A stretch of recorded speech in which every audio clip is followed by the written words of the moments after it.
60 കിലോയുള്ള വ്യക്തിക്ക് 60 gram protein ദിവസം അത്യാവശ്യമാണ്. പ്രോട്ടീൻ ശരീരത്തിൽ സൂക്ഷിച്ചു വെക്കാൻ കഴിയില്ല. ഒരു ദിവസം കൂടുതൽ കഴിച്ചാൽ ആവശ്യമുള്ളവ എടുത്ത് ബാക്കി വരുന്നവ ശരീരം പുറന്തള്ളും.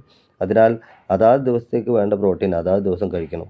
പലരും പ്രോട്ടീൻ പ്രാധാന്യം നൽകുന്നില്ല. പ്രോട്ടീൻ ഇൻസുലിൻ്റെ ഉൽപ്പാദനത്തെ തന്നെ ബന്ധപ്പെട്ട് കിടക്കുന്നു.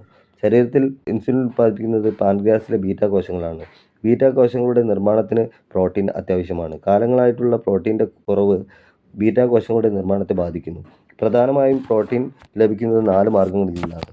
ഇറച്ചി, ഉയർന്ന കൊളസ്ട്രോൾ, ഉയർന്ന പ്രോട്ടീൻ, കൊഴുപ്പ്. മുട്ട, ഉയർന്ന പ്രോട്ടീൻ, ഉയർന്ന കൊളസ്ട്രോൾ. ഇവ രണ്ടും കൂടുതൽ കഴിക്കുന്നത് പല മാരക രോഗങ്ങൾക്കും കാരണമാകുന്നു. 3.